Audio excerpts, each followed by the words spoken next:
Bonjour à tous et merci de nous retrouver sur Télésud pour ce nouvel entretien du jour consacré à Jean-Baptiste Guégan. Jean-Baptiste Guégan, bonjour. Bonjour. Vous êtes le co-auteur de La République du foot aux éditions Amphora, co-auteur avec Clément Pernia. Un beau livre quand même. Ah oui, un livre ambitieux qui revient sur les rapports entre sport et politique. Avec beaucoup de pages. C'est ça. Donc aujourd'hui, si j'ai le plaisir de vous recevoir, c'est pour parler de République, de foot et de Kylian Mbappé et ce non-transfert qui, pour le coup, la République, foot, on est dans un mélange des genres, voire même une affaire d'État. Alors on est dans quelque chose d'unique, c'est la première fois qu'on a un président, même deux, Ouais. puisque Nicolas Sarkozy s'est mêlé aussi de l'affaire. Il faut rappeler aux gens qui ne savent pas, c'est que Kylian Mbappé a été consulté, ou il a consulté. Voilà, c'est un peu des deux. C'est-à-dire qu'il a échangé avec Nicolas Sarkozy, Emmanuel Macron l'a appelé pour lui expliquer les tenants et aboutissants de son transfert. C'est-à-dire le fait de ne pas aller à Madrid, c'était aussi l'occasion de rester au PSG, de servir la France, de porter haut les couleurs nationales. Vous le dites avec un peu d'ironie, pourquoi ? Parce que c'est la première fois qu'on voit un chef d'État se mêler à ce point de football, de transfert, alors qu'on est quand même dans une période un petit peu plus compliquée avec quelques enjeux. On est quoi, sur une ingérence politique ? On est sur quelque chose qui permet de prendre conscience de l'importance du foot aujourd'hui, et notamment de Kylian Mbappé. Mbappé, c'est plus qu'un footballeur aujourd'hui. C'est d'abord le premier homme politique français. C'est celui qui fait de la politique comme aucun autre en France est capable de le faire. Vous êtes sérieux quand vous dites ça ? Vraiment ? Je suis très sérieux. Non, mais sérieux. Alors, si, c'est le seul à être capable de politiser le football et c'est le seul qui soit capable de toucher au-delà, finalement, du sport, des gens qu'on n'arrive pas à toucher en politique. Les jeunes, ceux qui ne votent pas, des jeunes aussi issus à la fois des quartiers favorisés et de ceux qui ne le sont pas. Et donc, il a une capacité de rassemblement et d'influence. Ce que je dis toujours, par exemple, c'est que Mbappé, c'est à lui seul plus de followers sur les réseaux sociaux que la totalité des chefs d'État européens. D'accord.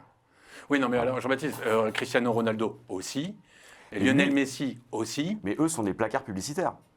Non, mais pourquoi on n'a pas fait ça avec Cristiano Ronaldo, avec le Portugal ? Pourquoi l'Argentine s'est passée ? Bon, alors c'est différent puisque Messi il est peut-être plus catalan que argentin. Mais pourquoi ce phénomène avec Kylian Mbappé ? Des grands joueurs, des immenses joueurs, il y en a toujours eu, il y en aura encore, on espère.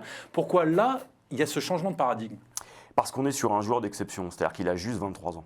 Les autres ont cette aura-là, 25, 26, 27. Lui, ça fait déjà 3 ans qu'il est au firmament, il a déjà gagné la Coupe du Monde, il a été adoubé par Pelé. Donc il est déjà sorti du cadre du sport. Aujourd'hui, il est au même niveau qu'un LeBron James, qu'un Michael Jordan. C'est une icône planétaire. Il est sorti du foot. Beaucoup plus qu'un Ronaldo, beaucoup plus qu'un Messi. On le rapprocherait davantage soit d'un Zlatan, soit d'un Beckham. C'est quelqu'un qui est capable de tenir un discours sur le monde et qui est capable aussi d'avoir une vraie réflexion. Et ça, on ne l'a pas chez d'autres footballeurs. Il s'engage par exemple sur les valeurs auprès de la FFF en refusant de s'afficher avec certains sponsors. Il va prendre parti pour Black Lives Matter. Il va aussi exprimer une vraie intention. C'est de ne pas être l'instrument de quelque chose, mais de faire finalement les choses à sa manière. Là, on parle de la polémique avec Noël Le Graët. Exactement. Et l'équipe de France. Exactement. On rappelle vite fait ce qui s'est passé. Il a refusé d'assister à la promo, à la communication, des à la promotion, marketing, etc. autour des sponsors de l'équipe de France, parce que ça ne correspondait pas aux valeurs qu'il voulait diffuser. En gros, il ne voulait pas s'associer à de la malbouffe, et donc tout le monde a cru que c'était les paris. Finalement, c'était plutôt la malbouffe. Il a dit non, moi je ne m'associe pas à ça. Pour moi, il faut que les gens mangent sainement. Si je fais la pub de quelque chose qui n'est pas sain, je vais à l'encontre de ce que je veux représenter. Il est conscient de ça. Et c'est quelqu'un qui finalement préfigure ce qu'est le football au XXIe siècle, un football plus politique, un football qui assume, un peu comme en NBA, finalement sa dimension sociale. Et ça, aujourd'hui en France, il n'y en a aucun autre. C'est par exemple ce que Zidane n'a jamais été capable de faire, ce que Platini a toujours refusé. On n'a jamais eu ça en France. C'est pour ça que c'est important. Et vous pensez que le Real Madrid pense comme vous que Kylian Mbappé est au-dessus de tout, était stratosphérique et le Messi, entre guillemets ? Alors, pour le Real, c'est différent. Le Real, lui, voyait l'opportunité d'avoir un nouveau ballon d'or, un joueur d'exception, ce qu'il est, mais avait gommé complètement cette dimension politique. Il voulait évidemment la superstar, parce que derrière, ça aurait augmenté les revenus du club et amélioré ses résultats sportifs. Bon, vraisemblablement, ils n'ont pas besoin de lui, puisqu'ils ont récupéré une 14e Ligue des Champions et un titre national, mais ça aurait été encore plus fou. Mais ils n'allaient pas chercher ça. Par contre, le fait qu'il reste au PSG, là, on est dans cette dimension-là. Quand le PSG le garde, c'est parce que Mbappé est aussi un homme d'État, au pluriel, pour la France et pour le Qatar. Justement, il est plus important, là, le rôle qu'il est en train d'endosser, pour la France, il est plus important pour qui là actuellement? Pour la France ou pour le Qatar? Alors pour le Qatar, c'est un atout. C'est-à-dire qu'on a la Coupe du Monde 2022, avec Messi et Neymar, si Neymar reste au PSG, on a trois des meilleurs... Le PSG veut bien garder Neymar. Voilà, c'est plutôt dans ce sens-là. Mais les 3 joueurs représentent finalement les 3 meilleurs joueurs des 3 sélections potentiellement championnes du monde au Qatar en 2022. Donc, on est face déjà à quelque chose qui peut être valorisé par le Qatar. Donc c'est un vrai atout. Ensuite, avoir Mbappé chez soi, ça permet de focaliser aussi l'attention sur le PSG, qui est l'un des atouts séduction du Qatar. Maintenant, pour la France, c'est autre chose. Donc là, vous êtes en train de me dire que pour le Qatar, c'est un projet, enfin, il a une importance à court, moyen terme. C'est ça. Et la France? Est-ce que vous connaissez d'autres personnes qui sont issues de notre pays, qui soient capables à 23 ans de rayonner au-delà de leur domaine d'activité et qui soient suivies par des millions de gens à l'étranger, qui représentent la France d'aujourd'hui, c'est-à-dire une France diverse, tournée vers le monde, capable de parler en plusieurs langues et qui en plus de ça est à la fois cool, influent, réfléchi, posé et sans affaires. Parce que c'est ça aussi Mbappé, c'est qu'il n'y a pas de dossier dans le placard. Il est un peu jeune encore. Il est un peu jeune, mais à l'époque, on avait déjà eu ça avec Ribéry ou avec Karim Benzema, il y avait quelques histoires. Ouais. Est-ce que c'est une bonne chose, toutes ces responsabilités que l'on donne à Kylian Mbappé ou qu'on lui donne l'opportunité d'endosser? Et au-delà de ça, est-ce que c'est pas un énorme risque pour lui? Parce que là, il est au firmament, tout le monde l'encense, tout le monde imagine la doublette Benzema-Mbappé encore champion du monde. Nous aussi, on le souhaite. On l'espère. Et concrètement, il y a des vraies probabilités que ça puisse arriver. Mais après, bon, le foot est ce qu'il est. Est-ce que c'est pas un risque presque pas calculé, quoi. Elle est intéressante la question parce que c'est la première fois qu'on la pose véritablement. Personne n'a envisagé le fait qu'il pouvait justement mettre en danger sa carrière et plus simplement une destinée écrite finalement est susceptible de le rapprocher des étoiles. Imaginons qu'il se blesse, que cette Coupe du Monde soit une erreur et qu'au PSG, sa prochaine saison soit tronquée, que le PSG ne gagne pas. Il n'aura pas réussi à être prophète en son pays. Or, s'il y reste au PSG, c'est aussi parce qu'il y a les Jeux de Paris 2024. Il sera un élément du récit qui va être servi par les autorités françaises pour mettre en avant Paris 2024. C'est aussi ça qu'on lui a dit. Porte-drapeau? Alors, porte-drapeau, j'en doute, pour une raison simple. D'abord parce que maintenant il y en a 2, une femme et un garçon, et que ce serait dommage d'aller mettre un footballeur là. Par contre, moi je le verrais bien, comme Michel Platini l'avait fait en 92 à Albertville, participer à soit la cérémonie qui conduit à l'allumage de la vasque olympique, soit la cérémonie carrément, parce que ça va être une des figures de la France. On pourrait le voir aussi sur la cérémonie de clôture, mais c'est moins impactant.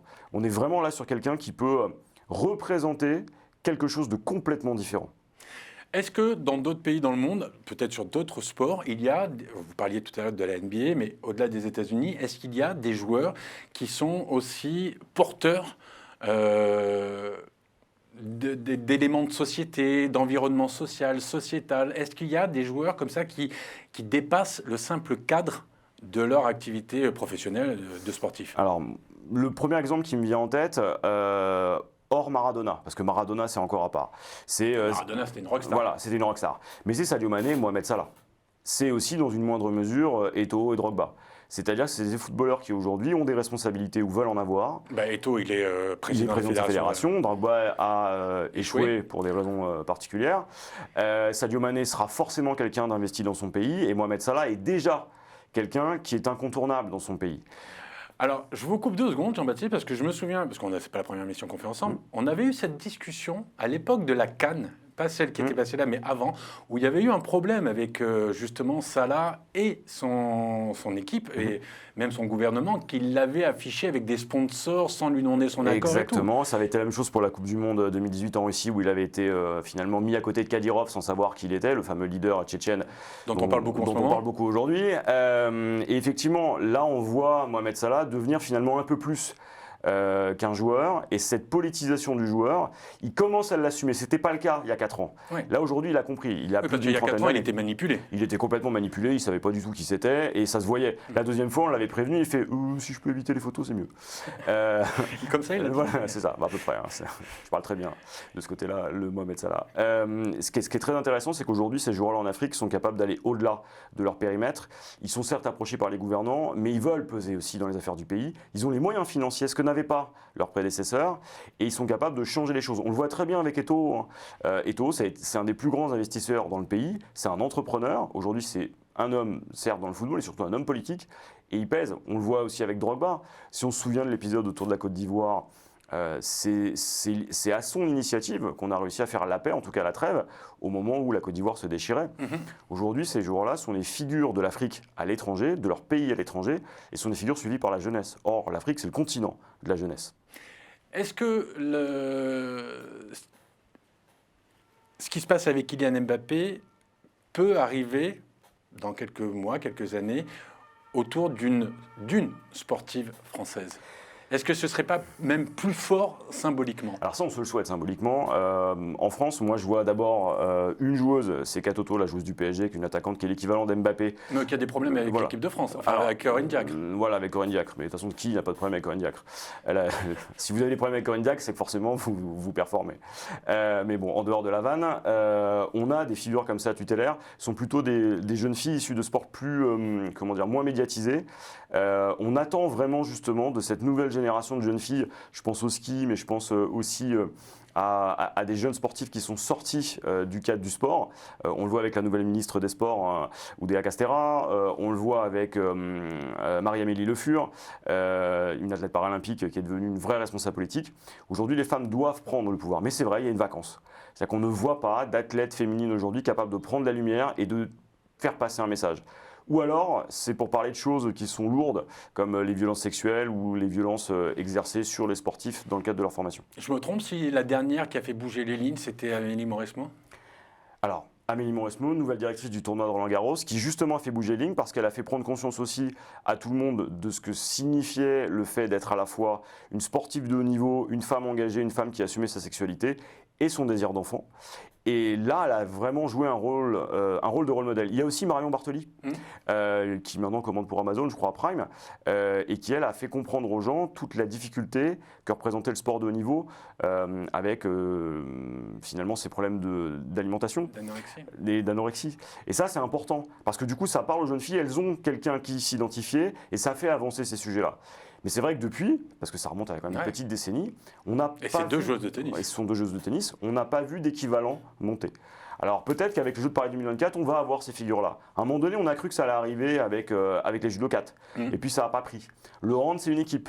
Le basket, c'est pareil. On n'a pas encore cette figure qui va transcender. On n'a pas notre Mégane Rapinoe. Oui, non, mais Mégane Rapinoe est championne du monde. Amélie Mauresmo a gagné Wimbledon et Roland-Garros.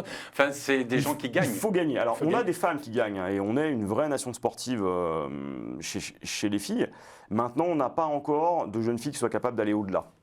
Ça va arriver. Jean-Baptiste, deux dernières questions difficiles. Qui, depuis Charles de Gaulle, dans les présidents, pour revenir à la République du foot, qui est le vrai amateur de foot, celui qui le connaît le mieux et qui l'aime le plus? Alors celui qui le connaît le mieux et qui l'aime le plus, c'est paradoxal, c'est François Hollande. Le vrai connaisseur, c'est lui. J'aurais cru Nicolas Sarkozy. Et celui qui en parle le plus et qui connaît le mieux l'histoire du PSG, c'est Nicolas Sarkozy. C'est-à-dire qu'aujourd'hui, en tête-à-tête, vous pouvez discuter avec lui, il connaît la totalité des équipes, il a une connaissance des matchs parce qu'il les a vus, il les a suivis, et c'est un vrai amateur du club, c'est un vrai très très proche du club. Et dernière question, qui va gagner la Coupe du Monde? La France, évidemment. Merci Jean-Baptiste Guingamp. Merci. Voilà, cette EDJ est terminée, et écoute, je vous retrouve très vite pour un nouveau entretien du jour. Bonne journée à tous.